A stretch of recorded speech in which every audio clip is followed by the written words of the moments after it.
Bonjour everyone, welcome back to another video. So today we're going to be doing a Majorette showcase. We'll go with the brand representation for Majorette and specifically their premium car line. I wanted to show off a dozen of pieces I have in my collection that are part of this range. And I will do this strictly European if we're talking about the type of cars. We'll go through them by country of origin. And yeah, we'll finish off with a nice surprise at the end, basically. So without further ado, we'll get started.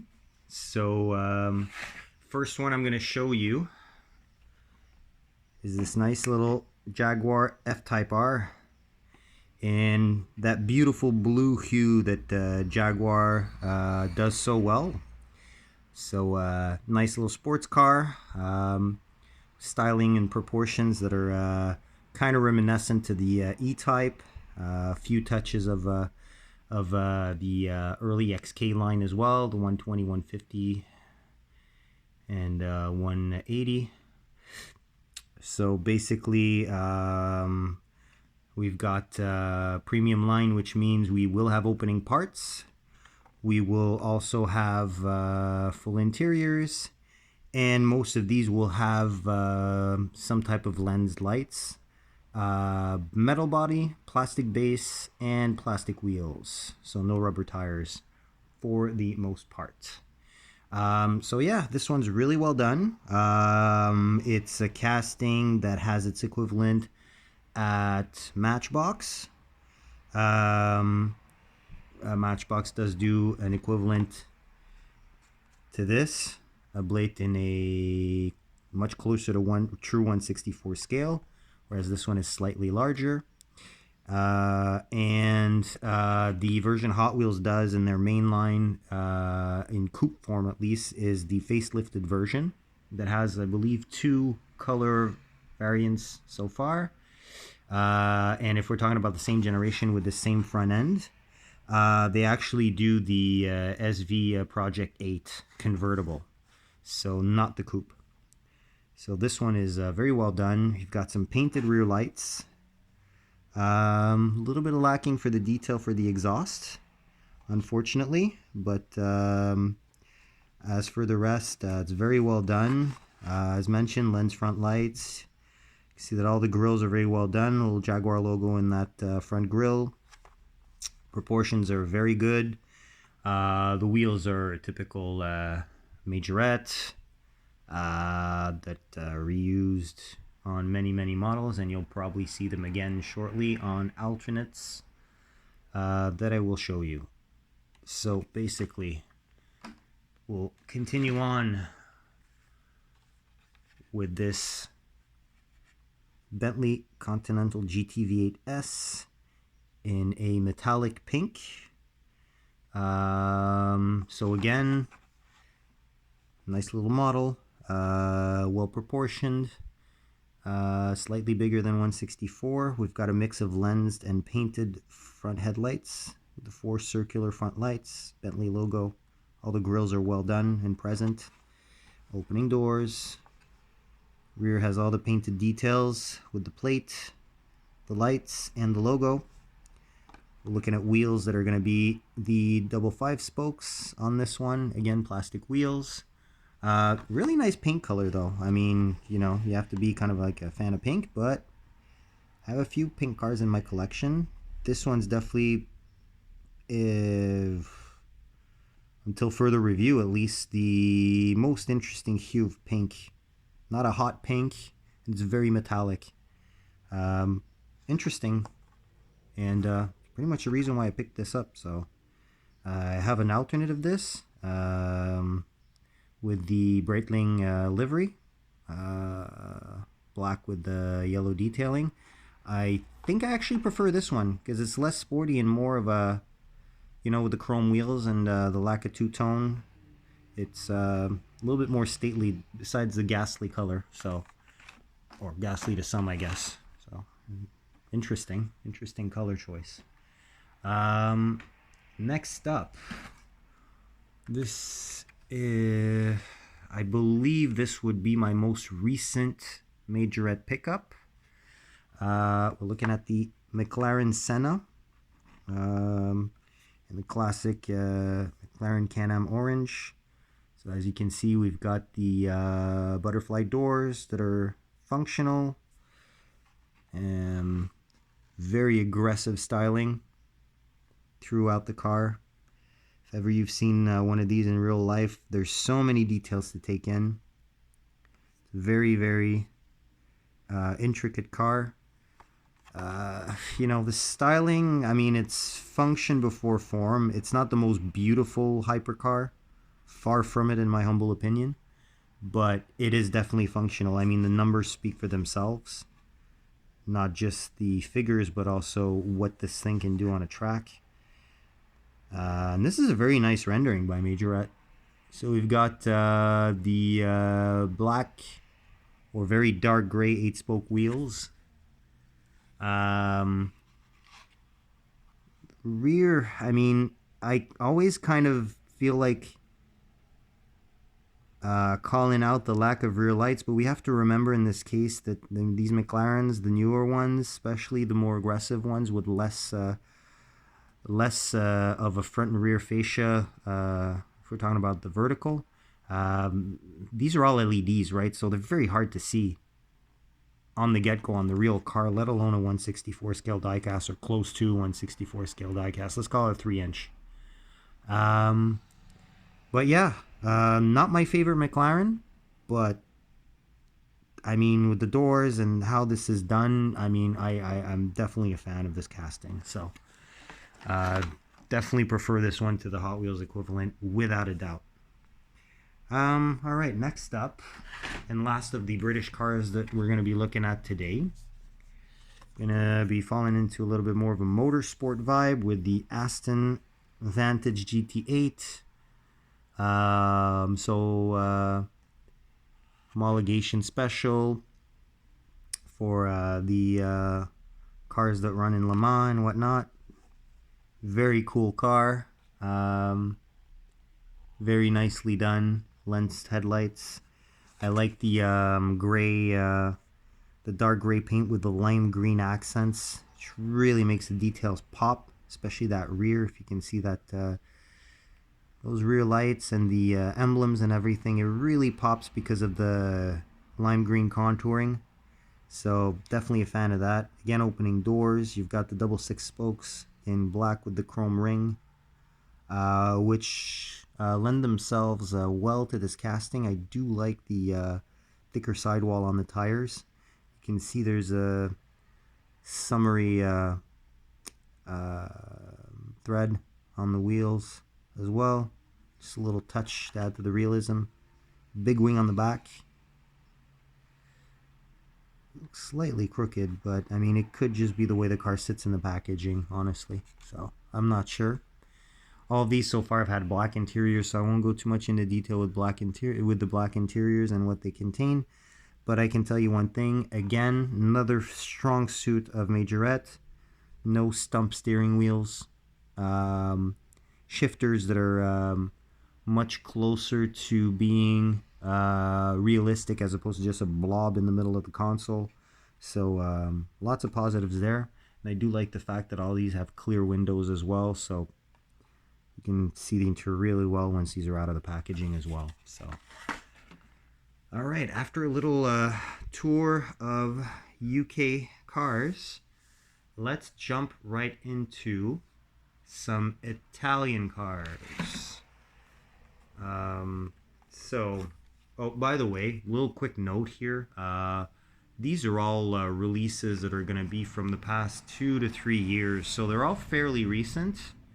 And I mean, we're looking at premium cars because honestly, the premium line is really the one that's most available in Canada, at least at the shops where I go to. They're not available in big box stores in my area, but they are available in a couple of select toy stores or hobby shops. So I tend to visit 2 or 3 of these shops to actually pick up these castings. This would also include the same toy store where I actually pick up most of my Siku models. So yeah, I mean, street cars, they used to be a little bit more prevalent in these same stores, but I mean, they went from drizzle to, you know, complete drought. So I haven't picked up a street car from Majorette, at least new off the pegs, for probably the better part of 2 years now. So yeah, and if we're talking about pricing as well, if ever you're curious, these are pretty expensive in Canada. Price tag you can see is a little bit washed off, but there it is, $5.99 Canadian, so about I'd say $4.50 US before taxes. So we're talking about a price where we're going to be midway in between, let's say, a Matchbox Superfast and a Hot Wheels Premium. Example, if we're talking Walmart pricing. So yeah, just a little side note there, but back to the show. Lamborghini Urus. Really nice truck. Wheels are the same as that first Jag F-Type that I showed you, and they work really well on this Urus because they're kind of similar to one of the models of wheels that are available on this super SUV. It's got the nice yellow paint. You know, that's definitely one of the signature colors for the Urus. It's got nice detailing up front with all the grills and the badging very well represented and rendered. Opening doors. Rear end's awfully well done as well. Definitely superior to what Matchbox has put out. Again, these aren't dollar cars, so obviously that's to be expected, obviously, since you're putting in five or six times the amount of money for one of these. But overall, very, very nicely done, nicely proportioned. Yeah, really nice addition to collection. So yeah, not too many color waves of this Urus. Believe there could be one that's is specific to a 5-pack, but I'm really not sure. I'm not a total expert in Majorette, so the vintage stuff I know fairly well, but the newer releases, I mean, I've started keeping up with them fairly recently, you know, in the last maybe 3-4 years or so. All right, next up, and last of the Italian cars that we're going to be checking out. Also something that's been released in main lines for the Mattel group. It's really, really nice Alfa Romeo Giulia. Extremely nice. From what I can tell from the model, this would not be a quadrifolio. From the absence of the little 4-leaf clover emblem on the front wings. There should be extra vents as well at the extremities of the 2 larger vents on the bottom of the bumper, which I do not see as present. Does have the hood scoops though, which are quadrifolio specific normally. And if I look at the rear, normally it's twin exhaust for the Q4 model, and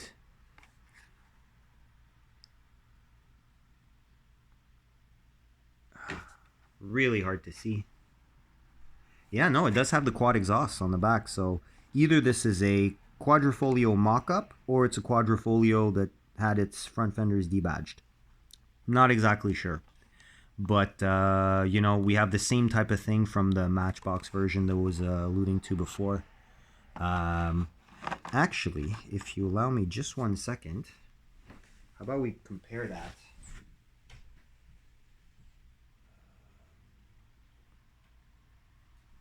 Because I do have Matchbox version here.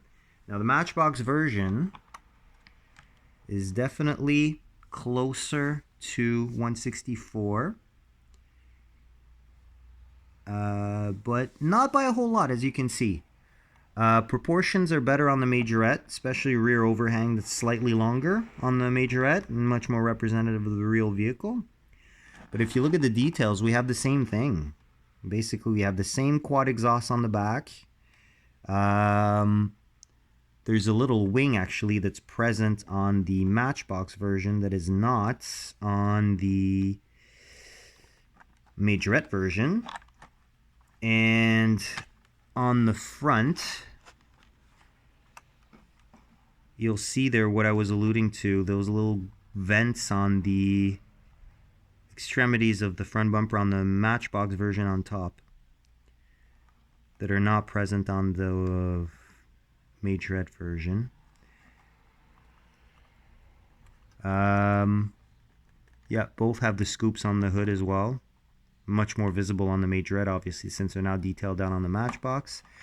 But they both don't have that little reverse triangle emblem in white with the green 4-leaf clover in there, indicating that it is a quadrifolio. So, I don't know.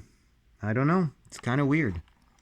Either way, I won't do comparisons for every single one that I have a different version of from a different manufacturer, obviously.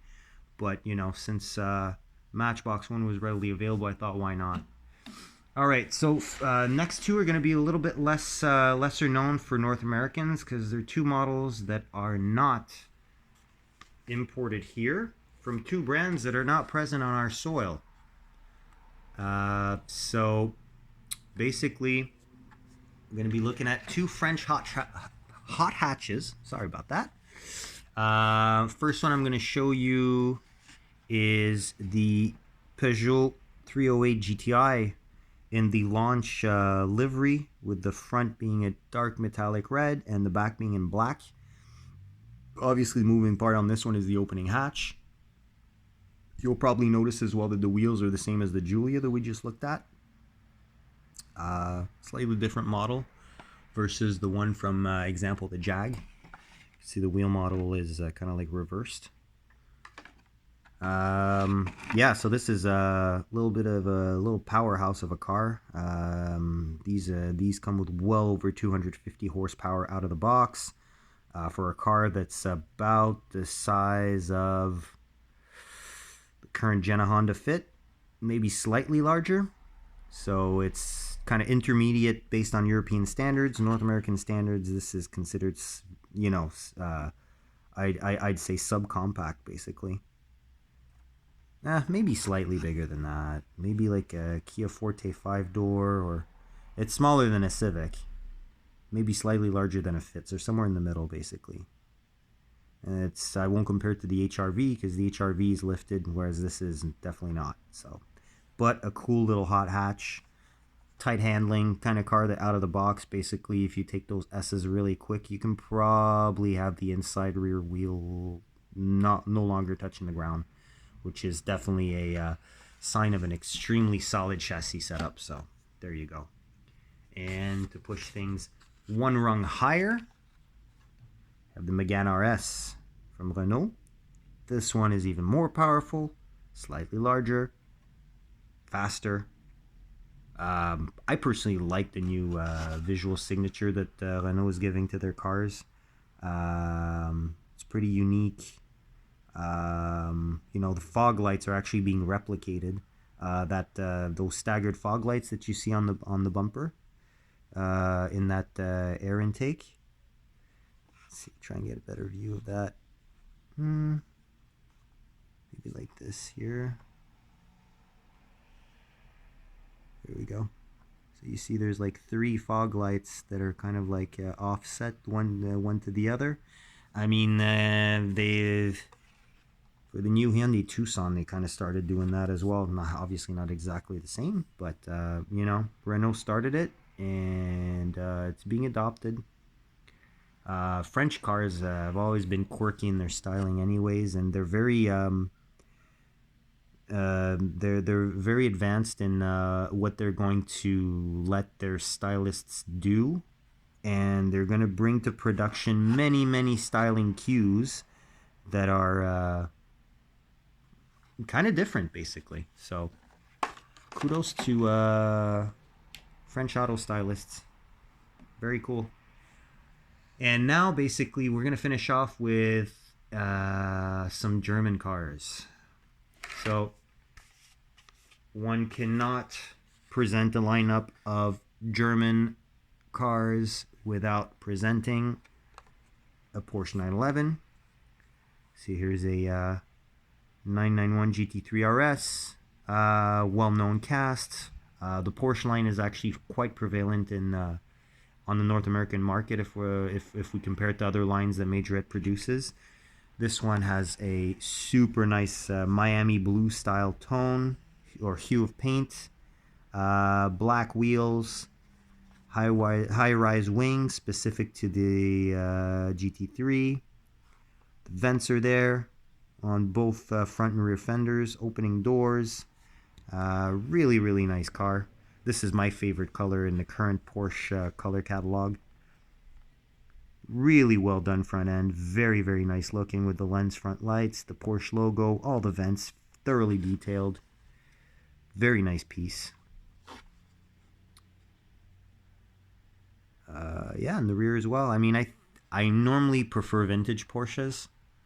And I think this would be still my favorite Majorette Porsche that I have.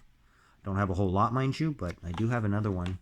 Classic 930 Turbo that's part of a 5-pack that I have that I'll probably show off. By the way, let me know in the comments if that would be of interest to you. I was thinking of doing eventually a showcase of box sets. So that's something that you guys would find cool. Please let me know in the comments. I will be glad to oblige at my earliest convenience. Alright, so next up, let's change it up completely, staying in the German cars, but a completely different kind of German car. The Mercedes EClass All-Terrain. So vehicle that we do not have here, surprisingly. So basically, kind of like the Subaru Outback equivalent of Mercedes, you know, or the Volvo Cross Country equivalent from Mercedes, or things of that nature. It's a segment that's becoming more and more popular since SUVs have been all the rage for a couple decades now. Yeah, so they're kind of saving the wagons, but kind of lifting them up and making them SUV-esque a little bit. You know, you've got that two-tone with the black lower cladding, top in nice wine red metallic, opening hatch. Rear is not overly detailed. You know, you do have the Mercedes emblem on the trunk lid, but they decided to not paint the lights a different red, which I kind of find a little bit disappointing.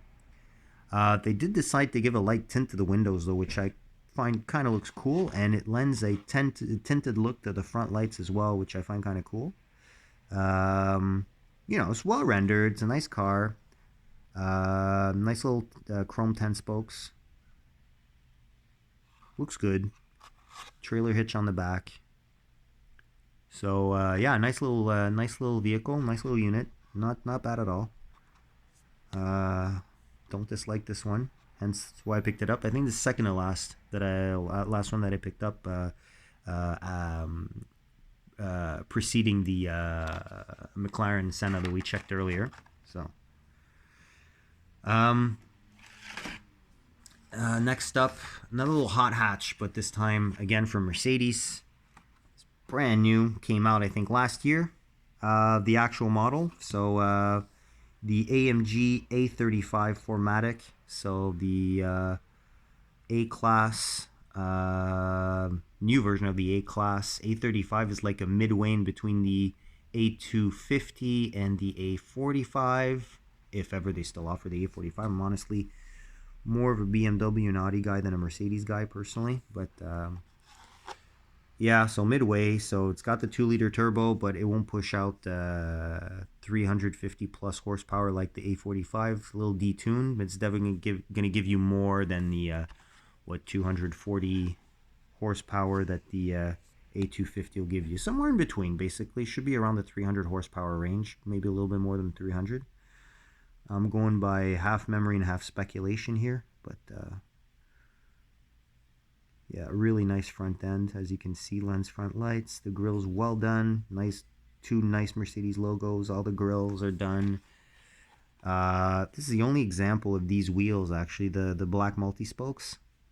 First time I see them, actually, on a Majorette model. So, since, you know,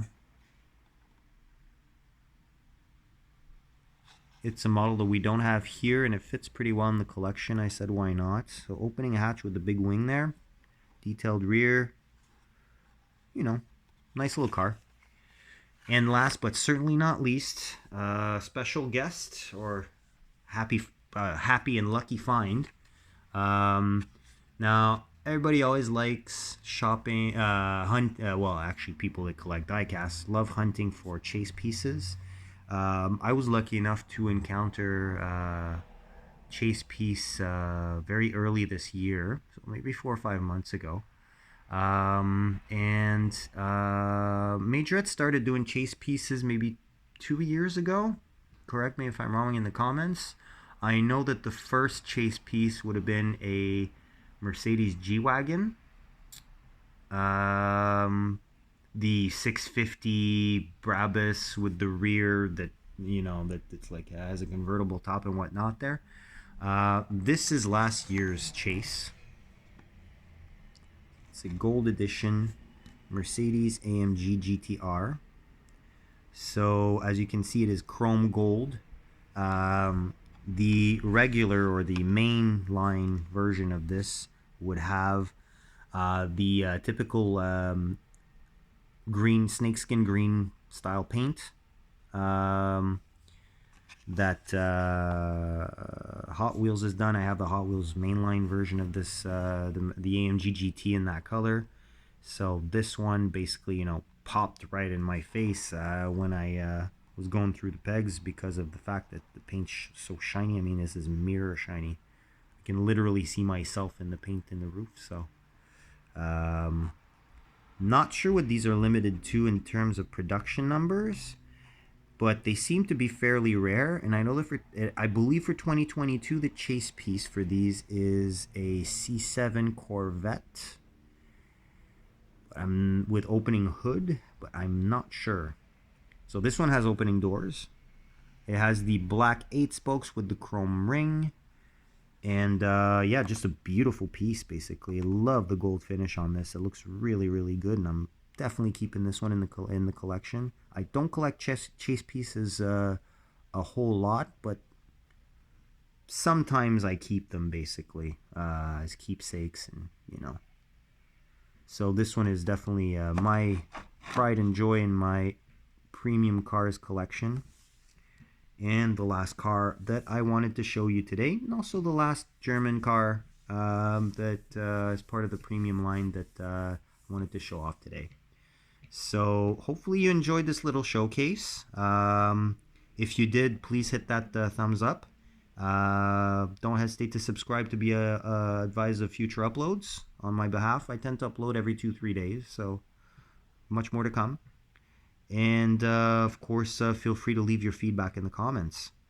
So on that, I will let you go. Bid you a great evening, and I'll see you on the next one. So take care. Bye-bye.